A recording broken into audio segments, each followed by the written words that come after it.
All right, so today we're diving deep into DIY espresso. Yeah. We found this Hackernews discussion that kind of blew up Oh, yeah, it's a good one. about this 3D printed espresso machine. Right. And then it just kind of went off on all these tangents about, Yeah. What makes good espresso Yeah. and how much you really have to spend to get a good cup at home. It's a great question. Yeah. Like, how much of this is just hype? Right. Like, can you actually DIY your way to, like, cafe quality espresso? Right. And, like, what are the trade-offs? Exactly. Yeah. So let's start with this 3D printed machine. Okay, that sounds good. So this thing, it uses pressurized water from a CO2 canister, Oh, wow. which is then forced through a portafilter to brew the espresso. Pretty clever. Yeah. Yeah. But a lot of people in the comments were like, whoa, hold on, safety first. Yeah. I mean, I can see why people would be concerned. Right. You've got high pressure, hot water. Exactly. Plastic parts. Yeah. You don't want that thing exploding on your countertop. Definitely not. I mean, some people were even questioning, like, are 3D printed parts even food safe? That's a good point. Yeah. But the creator of this machine, they said they use something called FEA. FEA. Yeah, finite element analysis. Oh, okay. It's basically like a computer simulation to see how a design will hold up. Oh, interesting. So they're trying to make sure it's safe, which is good. Right, but some people were saying, like, even with those simulations, you can't predict everything. Right, like what about wear and tear over time? Exactly, like little cracks forming that you can't even see. Yeah, that's a bit scary. It makes you think, how far should you push DIY when it comes to something like this? Totally. Then there was this whole other debate about whether the CO2 itself would affect the flavor of the espresso. Oh, interesting. Some people were saying it would make it more acidic. Oh, so kind of sour. Yeah, not exactly what you want when you're going for that rich, bold espresso taste. Yeah, but then again, some people might actually like that brighter, more acidic flavor profile. True. It's all subjective, right? Exactly. It's like what one person considers a flaw, another person might actually enjoy. Yeah, good point. Now, if that whole CO2 espresso machine sounds a bit too, I don't know, intense. Yeah. There were some other DIY ideas that came up that might be a little more approachable. Okay, I'm all ears. One person suggested using a bike pump and a pressure tank. A bike pump. Seriously. Yeah. Imagine your morning espresso routine doubles as an arm workout. I love it. It's so hands-on and like almost ritualistic. Right. It's like the slow food movement, but for coffee. I like that, yeah.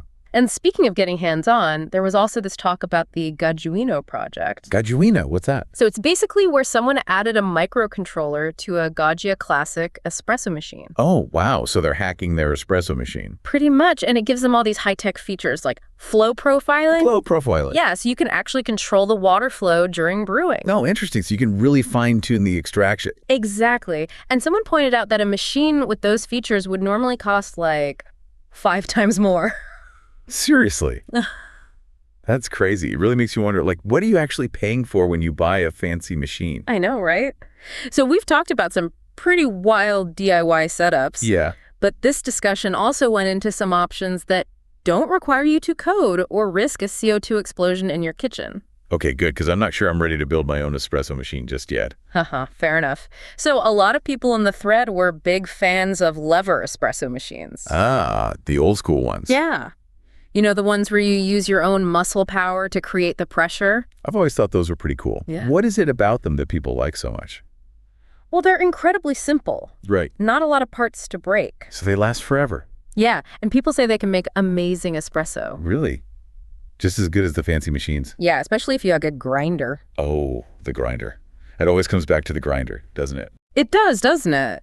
But yeah, like one person was saying they got a used La Pavoni lever machine for just 200 pounds and fixed it up themselves. Oh, that's a steal. And then for something brand new, there's the Flare, which starts at only $99. That's less than a week's worth of lattes at my local coffee shop. Right. It's amazing how much more affordable these options are. It's great that people have those choices, you know? You don't have to spend a fortune to make good espresso at home. Exactly. And then for those of us who are always on the go, there are also these really cool portable espresso makers. Oh, yeah. Those are pretty neat. Like the hand presso, the pico presso, the nano presso. You guys like having a mini cafe in your backpack. Totally. Someone in the thread was saying their pico presso makes cafe quality espresso. Really?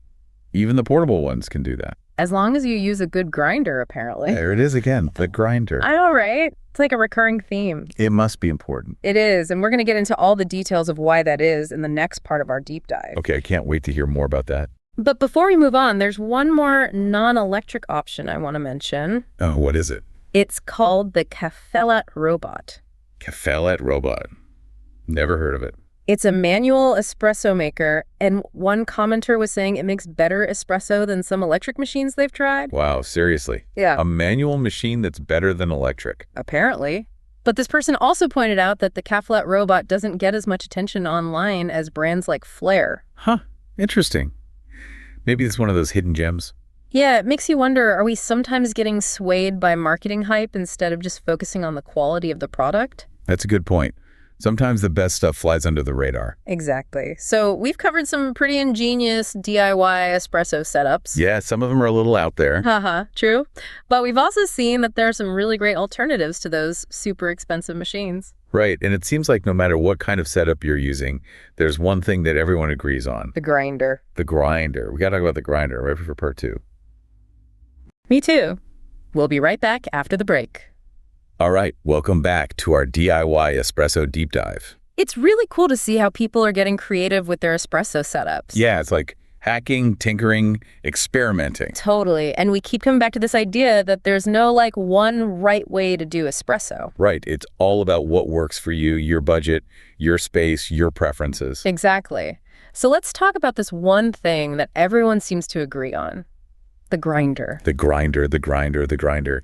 It really is the foundation of good espresso. So why is that? Everyone keeps saying like grind consistency is key. What does that even mean? Well, imagine all those little coffee grounds. Yeah. You want them to be roughly the same size. Okay. You don't want a mix of big chunks and then like fine powder. Right. That makes sense. That's grind consistency. And why is that so important for espresso? So it all comes down to extraction. Extraction. Okay. That's how we get all those amazing flavors and aromas out of the coffee beans. Yeah, like that's how the good stuff gets into the water, right? Exactly. When that hot water hits the grounds, it starts dissolving all those delicious compounds. Okay. But if your grind is inconsistent, some of those grounds are going to be over-extracted. Over-extract. I mean, they're in contact with the water for too long. Oh, so that's where you get those bitter, nasty flavors. Exactly. And then the bigger chunks, they'll be under-extracted. Under-extract. Meaning the water doesn't have enough time to pull out all the good stuff. Ah, so you end up with a weak, kind of bland espresso. Right. So that's why those cheap blade grinders just won't cut it for espresso. Yeah, people always say to ditch those. They basically just chop the beans up randomly. Yeah. What you really want is a burr grinder. Burr grinder. They have these 2 rotating burrs that crush the beans uniformly. Ah, so you get a much more consistent grind. Exactly. Much Yeah. better for espresso. All right, burr grinders it is. Now, we talked before about manual versus electric grinders. Yeah, that's another big debate in the coffee world. Some people seem to really love that whole ritual of like hand grinding their beans. Oh yeah, it's very zen. But is it really worth the effort when it comes to espresso? Well, depends, right? On what? Like how much time you have, how much effort you're willing to put in. Right. Manual grinders can be great. Yeah. They're often more affordable, and they can be more portable, Right. but they definitely require some muscle, especially for espresso. Yeah, I imagine getting that fine grind would be a workout. It can be. Yeah, If you're all about convenience, an electric grinder is probably the way to go. makes sense. It's like that classic trade-off. Convenience versus like the satisfaction of doing things yourself. Exactly.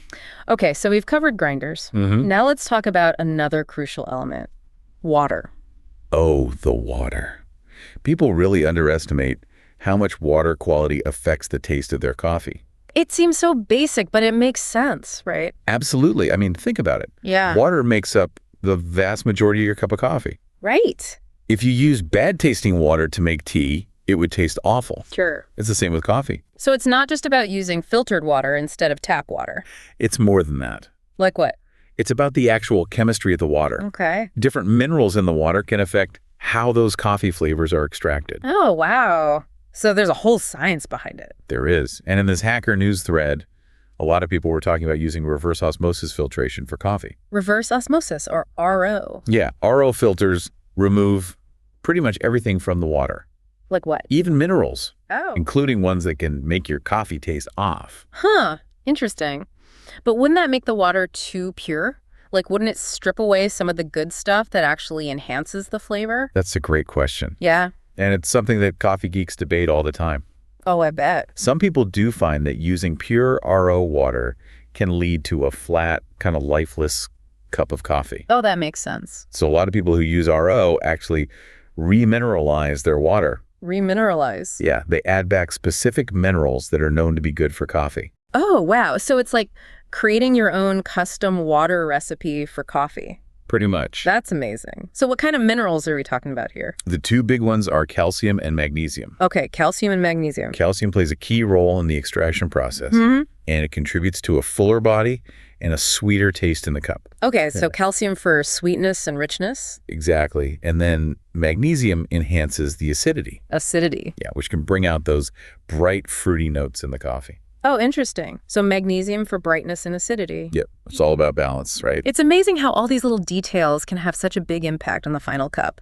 It really is. It's like a chain reaction. Now, before we move on, I want to circle back to mocha pots. Ah, yes, the trusty mocha pot. Even though they don't technically make true espresso, Right. they're still a really popular way to make strong coffee at home. Definitely. They're affordable, easy to use, and they make a delicious cup of coffee.